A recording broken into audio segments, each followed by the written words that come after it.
കുറേ ദിവസങ്ങളായി എനിക്ക് ഉറക്കം കിട്ടുന്നില്ല. ഇതിനു മുമ്പ് ഒരിക്കലും അനുഭവിച്ചിട്ടില്ലാത്ത ഏകാന്തത, ഭയം, എന്റെ മനഃശക്തിയെല്ലാം ചോർന്നു പോകുന്നത് പോലെ. ദൈവമേ, എനിക്ക് ചിരിക്കാൻ കഴിയുന്നില്ല. കാറ്റും മഴയും ഇടിമിന്നലുമുള്ള ഘോര രാത്രി വരാൻ ഞാൻ കാത്തിരിക്കുകയാണ്. ഈ സെല്ലിന്റെ ചുവര് തുറന്ന് വെളിയിലിറങ്ങാൻ എന്റെ പക്കൽ ആയുധമുണ്ട്.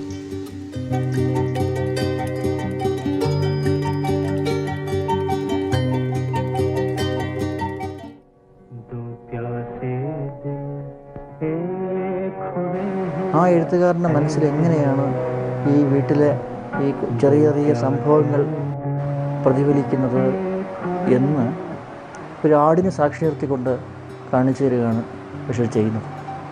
നമ്മുടെ ഭാഷയിലെ ഒരു കൊച്ചത്ഭുതമാണ് വാസ്തവം പറഞ്ഞാൽ ആ പാത്തുമ്മയുടെ ആടെന്ന് പറയുന്ന ആ ഒരു വോളി നോക്കുകയാണെങ്കിൽ വളരെ വളരെ ചെറിയ ആ ഒരു കൃതി നമ്മുടെ ഭാഷയിലൊരു കൊച്ചത്ഭുതമാണ്.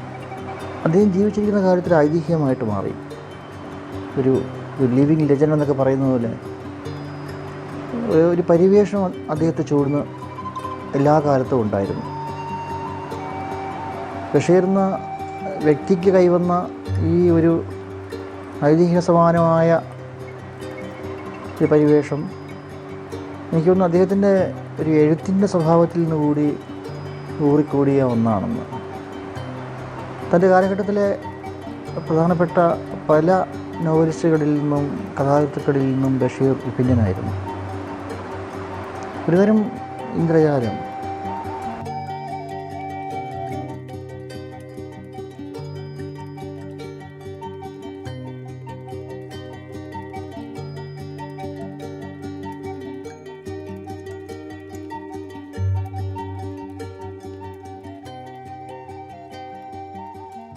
സാറാമേ, ഒന്ന് പറയാനുണ്ട്.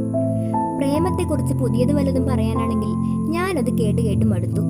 സാറാമേ, പറഞ്ഞോളൂ. ഞാൻ ശമ്പളം വാങ്ങുന്നതല്ലേ, കേൾക്കാതൊക്കുവോ? സാറാമയ്ക്ക് എപ്പോഴും വിനോദമാണ്. ഇതാണോ പറയാൻ ഭാവിച്ചത്? അല്ല. പിന്നെ?